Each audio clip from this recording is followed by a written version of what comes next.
Central. A mild day shaping up for tomorrow. More clouds than sunshine, maybe an isolated flurry, but really warm temperatures arrive this weekend. Details next.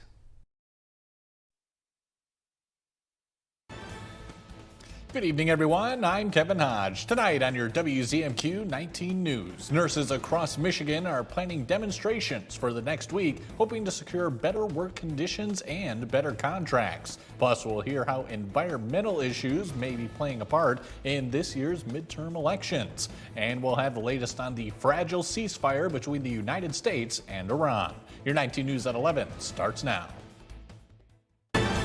Live from the UP, this is WZMQ 19 News at 11.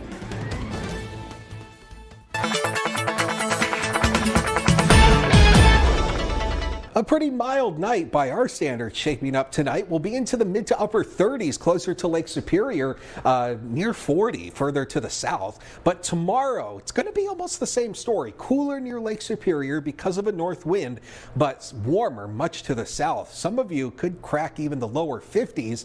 Maybe a snow flurry at times. That is possible with more clouds than sunshine. But really mild air is on the way for this weekend, and we'll talk about that coming up in just a few minutes. Dakota, thank you very much. A crash involving a parked Negaunee City police car took place just after noon on Monday. As city police officers were responding to a traffic crash on US 41 West near Teal Lake, their parked vehicle with its emergency lights on was struck from behind. The driver of the vehicle, a 35-year-old Marquette woman, and her 11-year-old passenger were released after EMS examination.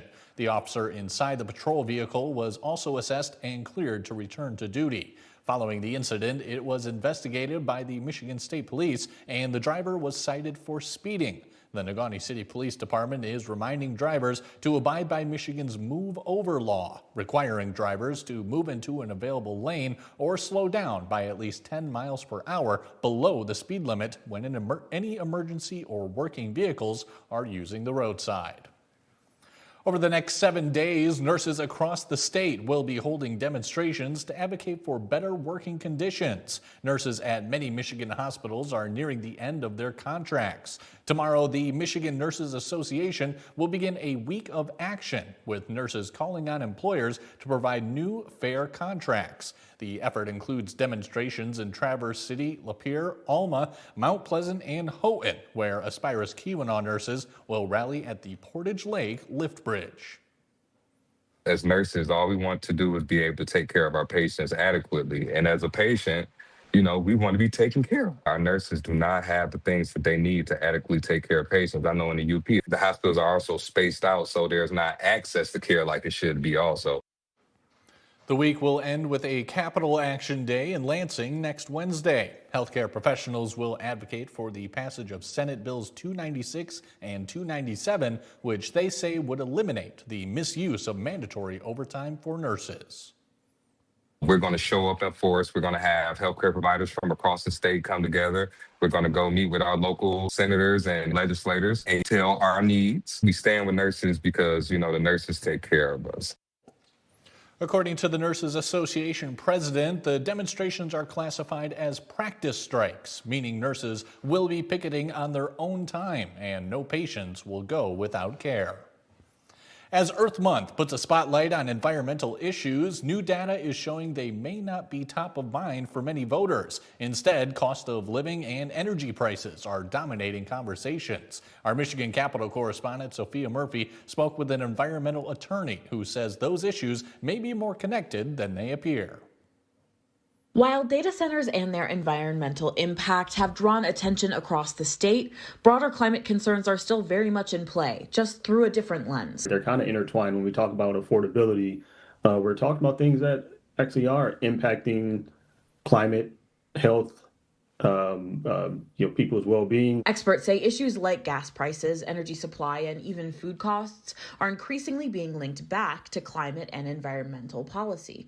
That connection is shifting how voters think about the environment, not as a standalone issue, but as a part of their daily expenses. It's now the lack of renewables that are driving up the price of energy costs and driving up the price of gasoline and making food more expensive. At the same time, one of the most visible environmental flashpoints in Michigan right now is the rapid expansion of data centers. These facilities are drawing scrutiny for their impact on local communities. People's prices are going up for no other reason than their proximity to a data center that is using all of the energy. Higher utility costs, environmental strain, and land use decisions have been driving local debates across the state all year. The Yale School of Climate recently produced a report that showed, going into midterms, that over 60%, around 60% of voters, regardless of political party, are still making climate a priority because they're now connecting climate to all the other things that we know climate to be. And with key decisions happening at the local and state levels, experts say these connections could play a major role in how voters cast their ballots this fall. From Michigan's capital, Sophia Murphy, WZMQ 19 News. The fragile ceasefire between the U.S. and Iran is already facing challenges that could derail the deal. Jesse Mitchell has the story.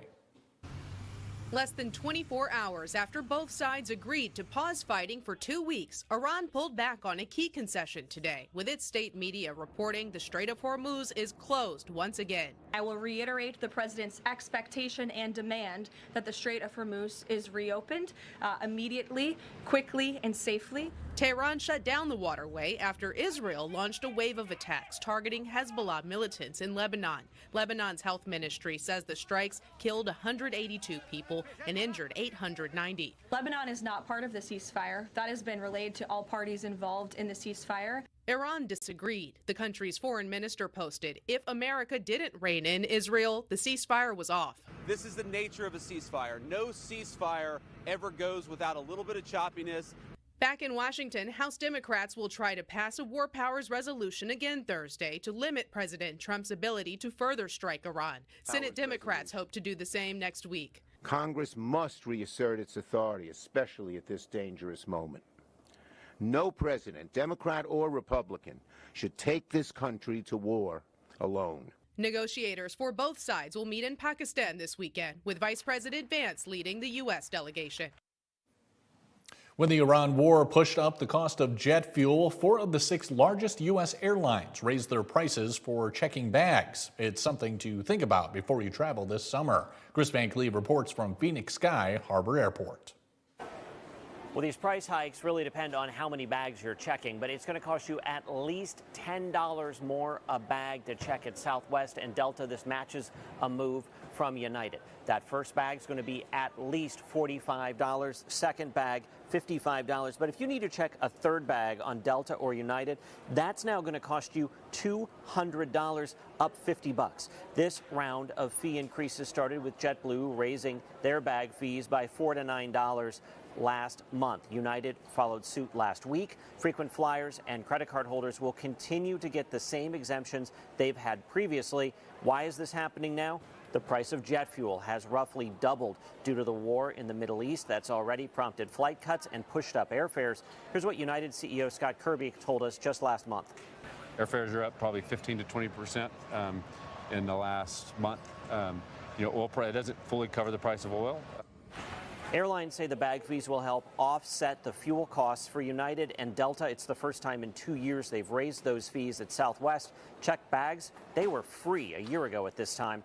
For now, American and Alaska have not raised bag fees, but that may well change. And while airfares likely will tick down when jet fuel finally does, bag fees tend to stay where they are, and they are a big money maker for airlines.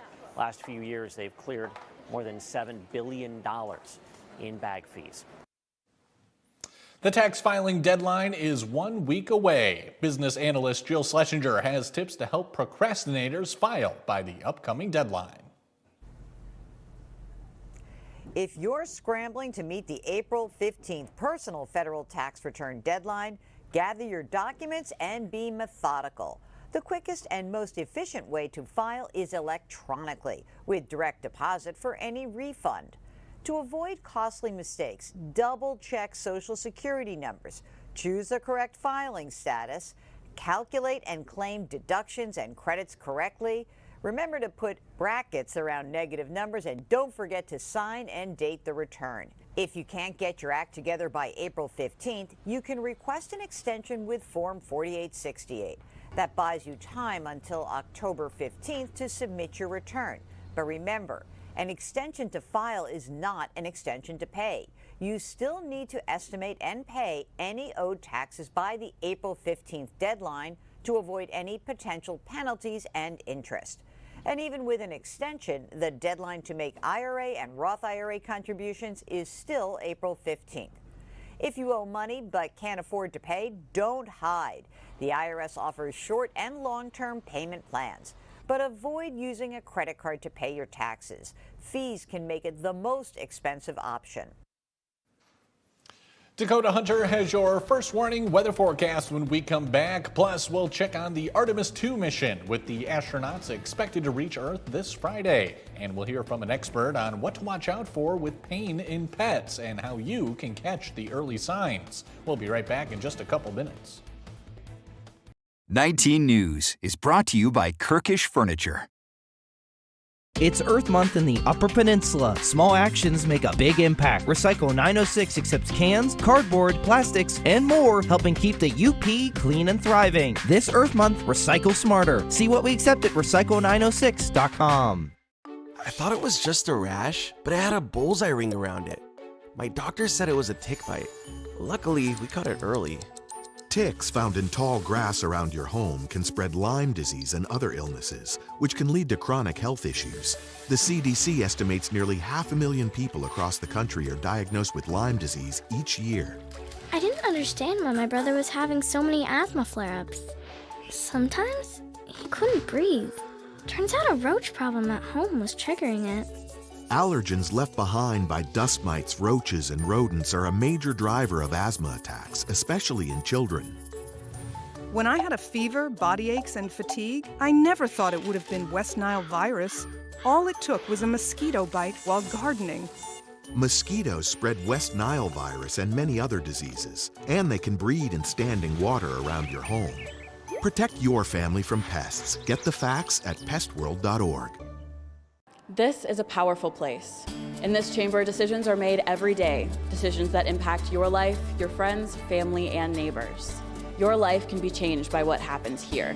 I'm 19 News' Michigan Capitol correspondent Sophia Murphy. I report to you, tracking votes, new laws, and policies that change lives in the Upper Peninsula. The only place to see what's happening in Lansing is right here. Sophia Murphy reports, only on WZMQ 19 News.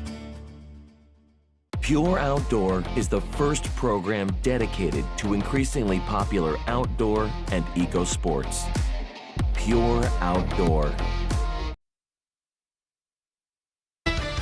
Now, from the 19 News Forecast Center, this is WZMQ 19 First Warning Weather.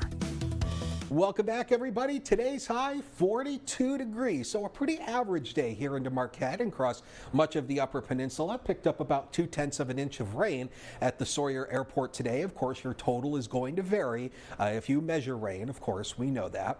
Now, we do have small craft advisories and gale warnings in effect for the Lake Superior shoreline. Of course, nobody is really going to be out onto the water this time of the year, but we are starting to think about beach and boating season as we are getting obviously later into April and May as temperatures warm up and the beaches open. Yeah, we're actually going to be looking at that as we head obviously deeper into the month. We'll talk more about that, but we will have a few showers continuing to scoot through the overnight, mainly across the eastern half of the UP. This is the rain we dealt with earlier this evening, now pushing off to the east. Your morning commute tomorrow, perfectly fine. No weather hassles, minus a little bit of a wind. Could be a little breezy tomorrow morning in some spots, but then clouds thicken up late morning. There is a chance for a couple of snow flurries, but I'm keeping the precipitation chance tomorrow at 20%.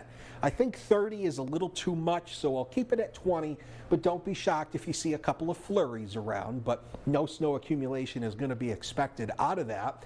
Then our next round of rain arrives, but it's going to be a while before that rain kind of gets here, and this is also in association with a more southerly wind flow that's going to take us into the weekend. And wait until you see the 7-day. I mean, we've got some warm stuff on there to talk about. So in terms of wind gusts, they're going to start dying down as we head into the overnight hours tonight. Pick up a little bit tomorrow. So expect some gusts around 15, maybe 20 miles per hour across the Upper Peninsula. But for the most part, again, wind shouldn't be an issue tomorrow. Just a couple of those flurries around. But again, flurries, that's real no big deal. But as we head into the next 6 to 10 days, we are going to see those temperatures climbing, as I mentioned, over the weekend. But then beyond that, another cold front arrives on Monday, and that's going to bring our temperatures back to slightly below average levels. You see this light blue here kind of encompassing the upper half of the UP. That is where slightly below average temperatures will be favorited over the next 6 to 10 days. And the gray area means equal chances of or near equal temperatures. Simple as that. So lows tonight into the mid-30s, closer to Lake Superior, maybe lower 40s once you work down across the southern half of the UP. Then tomorrow we're into the 30s, the 40s, excuse me, across the Upper Peninsula or closer to Lake Superior, and then 50s elsewhere. So again, there you see the warm-up trend as we head into the weekend, lower 50s. That 58 on Monday's an early high. We drop into the lower 40s by the end of the day, and then we've got a few rain and snow showers Tuesday, Wednesday. Dakota, thank you very much. The crew of Artemis 2 is once again in the pull of Earth's gravity as their capsule speeds at 2,000 miles an hour toward a splashdown off Southern California. Mark Strassman has the latest from Mission Control in Houston. NASA just released these dazzling photos, moon shots from the moon ship. The crew's view out their cabin window. A solar eclipse seen from the moon's far side. We just went sci-fi. For all this test flight's thrills, it's no success to NASA until the crew returns safely on Friday. When we enter the Earth's atmosphere, Flight Director Rick Henfling showed us how the Orion capsule will re-enter Earth's atmosphere. We talked to him at his desk in Mission Control. there's always things that we haven't thought of that will crop up and have us scratching our heads. So what keeps you up at night is what I haven't potentially thought about. It's the unknown unknowns. The recovery ship is on its way to the splashdown site near San Diego. Navy divers will remove the crew from the capsule. From the USS Mirtha, NASA Recovery Director Lila Villarreal will oversee the operation. Big responsibility, do you feel it? It's a huge responsibility. I mean, not only just our lives and also the spacecraft, but making sure that we are prepared for that landing. Artemis 2 took thousands of pictures. This one matters most. At what point are you able to exhale? Once the side hatch is open and we see 4 astronauts sitting on the raft that gets set up in front of the spacecraft, that's when we can all exhale. We're going to hear more from those 4 astronauts later. They're going to hold their first media briefing from space since that dramatic lunar flyby. A new study reveals dog owners may be missing early signs of pain in their pets. Tina Kraus has more on these subtle changes that often go unnoticed. 6-month-old Arlo keeps his owner on his toes. The pup has been healthy so far, and Oliver Mars Ridley says he's confident he could tell if Arlo wasn't feeling well. You generally know, they're no different to humans in the sense of you can see their emotions change. But new research shows dogs can feel pain in ways that are easy to miss, long before obvious injuries. The study in the Netherlands asked more than 500 dog owners and more than 100 non-owners to spot 17 behaviors that might signal discomfort. Maybe in some cases we see obvious signs like lifting a paw or limping, but signs of stress and fear can also be indicative for pain. Veterinarian Sylvia Gardeveg says easy-to-spot behaviors include personality changes, hesitant paw lifting, fluctuating mood, and reduced play. Others, like yawning, air sniffing, or nose licking, often go overlooked. Even dog owners sometimes mistake subtle signs of hurting for stress. Because pets can't talk, do we need to be better listeners? We need to be better observers. Just non-judgingly observe. Because in this way, we see the details, we see the animal's way of communication and expression. Researchers found experience helps. People who've been in pain themselves or whose dogs have suffered better notice the silent signals. The owners are the experts of their animal. Gardeveg says the key is watching closely, like Oliver does with Arlo, to pick up on early pain before it's too late. Researchers say their next study will look at how dog owners spot pain during and after their pet's hospital treatment. The goal in all of it, to help dogs stay healthy and pain-free. Still to come on your 19 News, a distant relative to Benjamin Franklin gives a presentation at the Marquette Regional History Center. That and more when we come back. My family's been in business for 70 plus years. We really needed to stress that this is not just a running store. Our running shoes are good for everybody. It's about the people out in the community who are in the workforce. All those people really benefit from the proper footwear and structure that a running shoe can provide. They might come in limping, almost like a miracle, walk out of here dancing. It's more than shoes. There's a caring that doesn't exist in a lot of businesses anymore. At Menards, creating the backyard of your dreams is easy.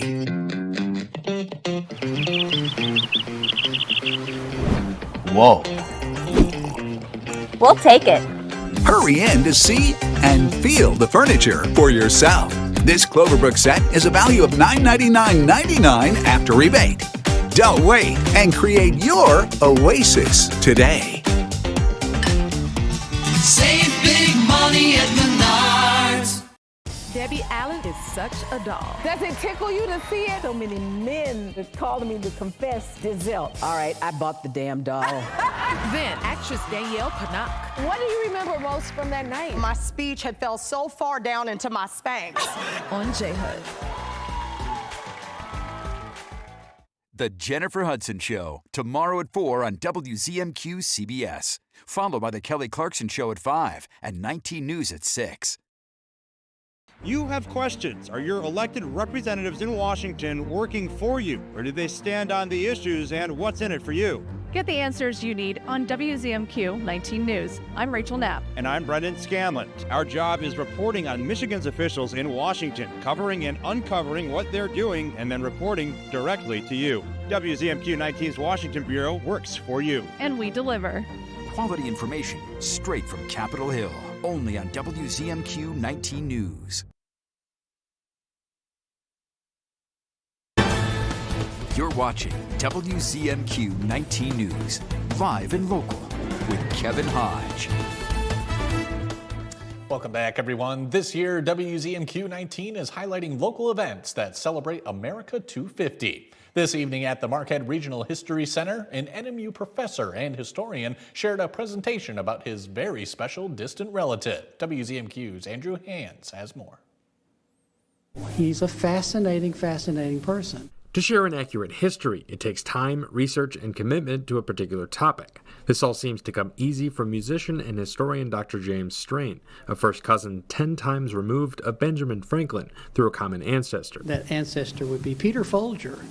And so if you go back 10 generations, my aunt at that point would be his cousin. And so he and I would share a common grandfather of Ben Franklin and that aunt. This evening, Strain shared facts and stories about our country's oldest founding father, as well as a collection of flags and other pieces of history. On top of being an astounding political figure, Franklin was also known for his creations, from grounding electricity to daylight savings time to bifocals. Strain says Ben did not do this for himself, but for the good of society. He basically said, if you will do this, your life will be better, and if you will do that, you'll help other people's lives be better. Kind of with a goal of do well with things and do good deeds. As a passionate musician and educator himself, Strain shared Franklin's interests and writings around music, representing this by playing glasses and playing an accurate replica of a Revolutionary wartime snare drum. I mentioned him in my music history lessons because he invented the glass harmonica, and he was very astute in music. Dr. Strain is also a member of the Sons of the American Revolution, aiming to share more of his personal connections to history throughout the semi-quincentennial. In Marquette, Andrew Hans, WZMQ 19 News. Olympic gold medalist Nick Baumgartner was the featured speaker tonight as part of the Kaufman Lyceum Series. Our own John Truitt caught up with Nick before he hit the stage.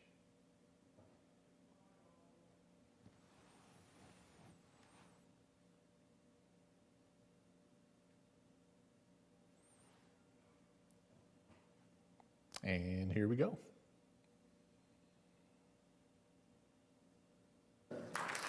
Nick Baumgartner is obviously a world-class athlete, having competed in 5 Winter Olympics and winning a gold medal in snowboard cross at the 2022 Beijing Winter Games at the age of 40. It's not like normal sports where you're just hitting a ball or catching a ball. You get to use your style and everything and put that into there so you can express yourself, and every person rides a little bit different, and that's the cool thing about snowboarding. Baumgartner is part athlete, part motivational speaker, part role model, and all Youper. I like being able to represent this community, and I take it very seriously.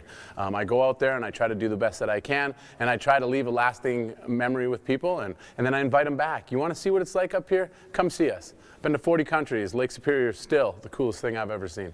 Since competing in his last Olympics, Nick has been training hard with teammates half his age and touring the UP, speaking to school kids about what it takes to succeed. Maybe this story or my presentation is what they need to go up and give them that motivation and that push. Nick likes to show off his many Olympic outfits from his 16 years as a stalwart member of the U.S. Olympic team. In the world of snowboarding, it doesn't get any bigger than Nick Baumgartner. But this role model to so many is still just that kid from Iron River. It's wild, right? To go full circle from when I started this journey, first Olympics, no one really knew who I was, and now everyone knows who I am. I'm the most famous guy at the local grocery store. Nick has no plans of slowing down. He leaves tomorrow to join his teammates in Colorado to start training for the next Olympics. In Marquette, John Truitt, WZMQ 19 News. It's a blast from the past as the original Charlie's Angels are reunited and Billy Idol heads on tour. Gwen Baumgartner has tonight's entertainment headlines. From dancing with myself to bringing joy to the masses, Billy Idol is back and busier than ever. This is a look at his new documentary, currently on Hulu, titled Billy Idol Should Be Dead. It looks back at his nearly 50-year music career. Billy changed his hair and he went, I'm thinking of calling myself Billy Idol. The rock and roll legend also announced on social media the upcoming stops on his summer tour. Pre-sale tickets for the It's a Nice Day to Tour Again tour go on sale today. Fellow musician Olivia Rodrigo is teasing new music, posting on social media that her single, Drop Dead, comes out next Friday. Good morning, Angels. Some of the original Charlie's Angels reunited this week, hitting the red carpet to celebrate 50 years of the show's success. I guess I'm most proud of the fact that at a time in the world and in the country and in Hollywood, when women were trying to break through the glass ceiling, that we were able to help punch it. Co-star Jaclyn Smith says the show proved that women can be feminine yet strong on and off the screen. A new spin-off is headed for Hulu. The Testaments debuts today, picking up in the years following The Handmaid's Tale. It will follow similar themes of oppression and resistance with a mix of old and new characters, including Golden Globe nominee Chase Infinity. Now don't go away. Final look at weather after this. Up to 50% off list prices during the spring home sale at Slumberland Furniture. Elevate your living room with this Ashley two-piece set, a leather sofa, and the rocker recliner for just $9.79. Get this Ashley sofa for just $3.99. Or a comfy two-piece sectional for just $8.99. Fresh deals in every department. Plus, a Sealy Queen mattress for just $4.99. Pay no interest for 36 months on approved credit. It's the huge spring home sale at Slumberland. My mom is a veteran and she was injured in the line of duty. I hurt my leg in a training accident when she was only 2 years old. She had 7 different surgeries over the span of 9 years, and there were tons of complications. I'm doing much better now. I'm an active part of my kids' lives. She can kick a mean soccer ball. Through thick and thin, DAV's been there for me and my family. Every year, DAV helps more than 1 million veterans like Sandy get the health and disability benefits they've earned. My victory is getting my life back. Support more victories for veterans. Go to DAV.org. The Golden Girls are on MeTV. I am stunned. Weeknights on MeTV 19.1. Escanaba reporter Lily Simmons on WZMQ 19 News. I just never had 2 better friends. Thank you for being a friend. you. That's what friendship's all about. MeTV thanks you for being our friend. I would like to thank you all. You're a pal and a confidant. And meet our newest friends, the Golden Girls. I'd like you to meet my friends. I want you to meet my friends. I'd like you to meet my best friends. Weeknights on MeTV 19.1. I'm really lucky to have friends like you. Thank you for being a friend. Sophia Murphy reports at 6 and 11 on WZMQ 19 News.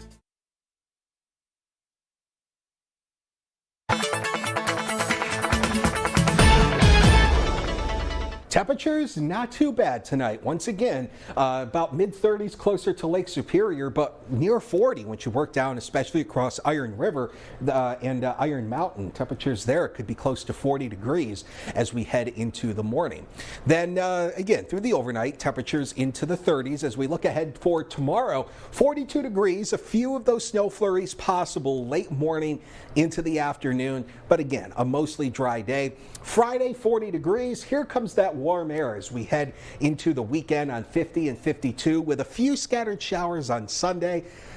Not looking like all day rain at this point. I'll call it scattered showers, but we'll watch that. That 58 on Monday, as I mentioned earlier, that is a morning high. Our temperatures drop into the lower 40s by the end of the day. That is the next cold front that'll bring in a chance for a few rain and snow showers on Tuesday and Wednesday with those temperatures back into the mid-30s.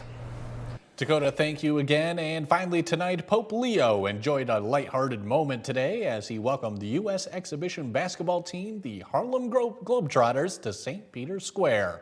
During the audience, he was seen attempting one of the team's classic tricks, spinning the red, white, and blue basketball on a finger with help from one of the players. The moment drew cheers and smiles from those present. The scene recalled a previous visit to the Vatican by the team when Pope Francis also tried to keep a ball spinning on a single finger. Earlier in the morning, marked by relief following the announcement of a ceasefire in Iran, the pontiff appeared smiling as he greeted thousands of faithful cheering his arrival in the Pope-mobile.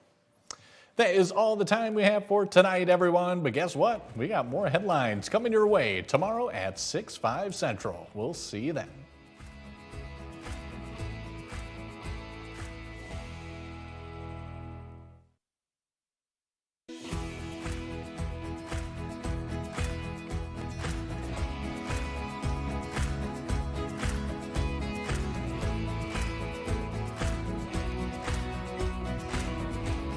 Shop our huge selection of Amish-crafted dining room sets at Kirkish Furniture in Houghton. Browse our large in-stock collection and customize with a special order. With 1-year no-interest financing available, plus free delivery. Shop Kirkish Furniture today. Who will be there when there are voices that need to be heard? Who will be there when amazing rises up? Or a need for a warning comes?